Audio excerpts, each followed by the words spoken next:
Hi, I'm John Pepper, and I'm with JAARS Incorporated, which is mission aviation and organization that's covering the last mile in missions. But we do more than just mission aviation. We also do four-wheel drive vehicles, motorcycles, and maritime equipment, boats and things.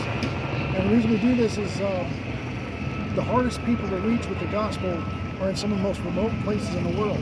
So you have to have either aircraft, helicopters, planes, or four-wheel drive vehicles and motorcycles or boats. And in order for those people to get there safely, we make sure that not only do they have the right equipment, but also they're trained to use it properly so that they keep themselves safe and other people around them safe. And that's what it's all about, is getting people out there to spread the gospel of Jesus Christ and to do it in a way that makes sure they get there alive. Right, so safety and performance. Performance is spreading the word. I guess safety is, make sure that your people are protected. Correct. And we provide life jackets and things like that for maritime services. We teach water safety protection. We also make sure that if somebody gets a four-wheel drive vehicle, they know how to drive it properly. They know how to recover it if it gets stuck. And motorcycles, we make sure that people are safe riders, that they have proper equipment, safety equipment. And then our aviation standards are some of the highest in the industry. So then there was a founder. Can you tell me about the founder? He was a book. And is he coming by tomorrow or something to talk about that? William Cameron Townsend was the founder of our organization. He's now passed away. But he had a vision for Bible translation. And to get to the remote areas in the jungles around the world, people were having to hike or take boats, canoes up rivers for weeks on end. And it was dangerous and very hard to get in and out. And he was actually, they hired a plane, and it was a commercial pilot. He was inexperienced, and he crashed the plane and almost killed his wife, and his baby was in there. And thankfully everybody survived. But at that time he said, okay, we've got to do something different. We have to have an organization that will use aircraft or whatever means possible to get where we need to go and do it safely, because our people are our most important assets. Exactly. The Bobby Baldwin, the famous youngest poker playing champion, he was recruited for his poker expertise as the CEO of the Golden Nugget, and he rose to become the Steve Wynn, the modern architect of Las Vegas' right-hand man. So then he said, poker is not a game of cards, it's a game of people. You have to understand the people. So of course, as a business, well, as your organization, you realize the value of your company is in the people. So when you're traveling, you've got to learn languages, you've got to learn cultures. If you don't know the people, then it's hard to work in the culture. They don't accept you. So working cross-culturally is one of the main things that we do. We also do training for that, to train people how to work cross-culturally with people. Right, so then now it's like an exercise in communication just as an exercise in spreading the gospel, right? That's right, that's right. So yeah, I'm going to be perfectly honest. Imagine you being an indigenous tribe, and all of a sudden a white man comes out and says, here's our cool religion, it's like, they're going to obviously, I guess, through anyone's history, they say you have to be skeptical of anything. Correct. And a lot of times when you think about doing a Bible translation for somebody, if I walked up to you and I didn't speak your language and I picked up a stick and said, what is this? In English you could say it's a stick, it's a piece of wood, it's a board. I mean, there's all kinds of different ways we could describe that. So when you go to do a Bible translation, you got to look at all these different words in our English culture and say, which one best describes the words in the Bible? Because when you do a Bible translation, you don't want to change the words of the Bible. Those are God-given. If you change that, you've changed the Bible, and it's no longer the Word of God. So we make sure that people understand that. So when they go over there and they do a good quality Bible translation, it changes the culture for good. And JAARS is one of the organizations that gives those people that last mile. You can go anywhere in the world on an airline and you get off, but to get to those remote areas, you have to take helicopters, airplanes, boats, motorcycles, or four-wheel drive vehicles. And that's what we're doing.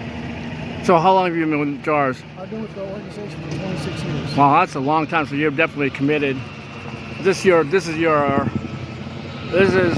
your gig until this is your life's gig, basically. It is, until God tells me differently. Or takes me home. Tell me about your background, like where are you from and how you got influenced to join JAARS. Okay, I was a Navy kid growing up, so I moved around a lot. But I also grew up in church. And I grew up, well, I wasn't just in a church. I grew up in a family where my parents modeled what the Bible said. So it was real Christianity. It wasn't just a religion that some people made up. And so when I got out of high school, I went in the Navy. I got out of the Navy, I went into computers, and I got into this organization through computers. But then there was a short time period where there was a rash of crashes that killed people and injured people, and they needed somebody to train people on how to drive these four-wheel drive vehicles. And one of the things that I did growing up was when I was 13, I started learning to drive off-road with my dad. And Where were you located when this happened? Where were you at? I was in California, actually. Is it Southern California? Just south of Fresno. Okay. So we drove up in the mountains, we drove out in the deserts. I learned how to drive. We only had one vehicle though, so I had to learn to drive that vehicle in a way that wouldn't break it. And that's what missionaries are like. Missionaries overseas, they only have one vehicle. So if they break it, they're down, they can't do their work. So we train them to take care of that vehicle properly. Famous off-road racer Ivan Stewart. My greatest ability was to understand the car so I could take care of the equipment. Yes. So it's exactly what you're doing. Iron Man Ivan Stewart. Yeah. He was an awesome driver. Yeah, and I live in Southern California, and I go to the Baja races. So that's sort of my hobby is off-road racing. Obviously, the Baja 1000 is the North American counterpart to Perry Dakar Rally. Right, right. So then it's tests endurance. Yes. It's an enduro, not just a race. And that's the way we look at our mission work. It's an endurance. The Bible calls it a race. You're to run the race. It's not a sprint. You gotta go the whole way. Yeah.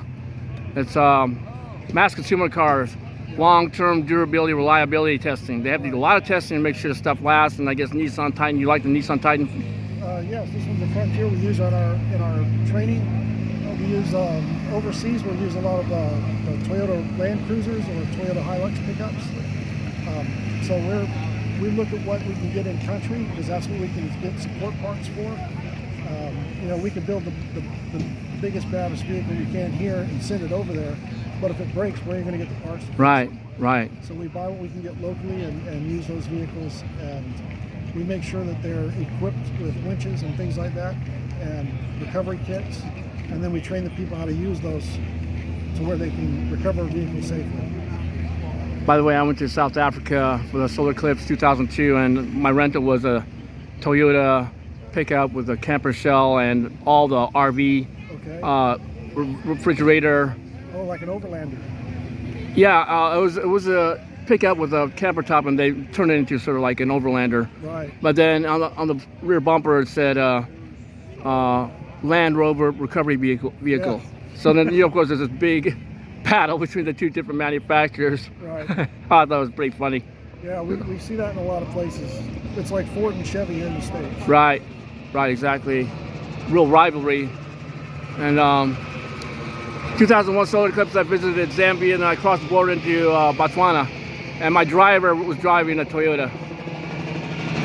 That's great. Yeah, they're good vehicles, strong vehicles. Yeah. If you want reliability, it's like almost no-brainer. You need to get a Toyota. Right. Yeah. We've got a lot of them serving our people all around the world.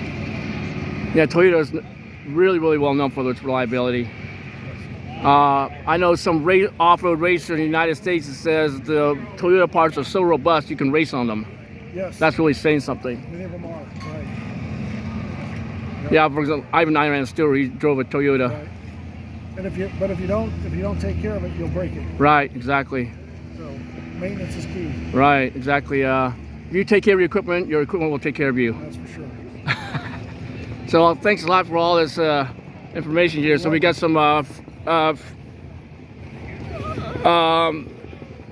freebies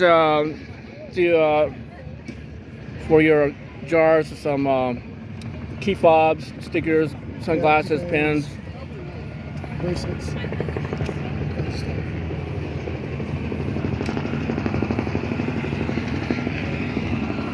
Well, thanks again, and we look forward to seeing the word being spread. You're welcome. Yeah. Nice meeting you. Nice meeting you.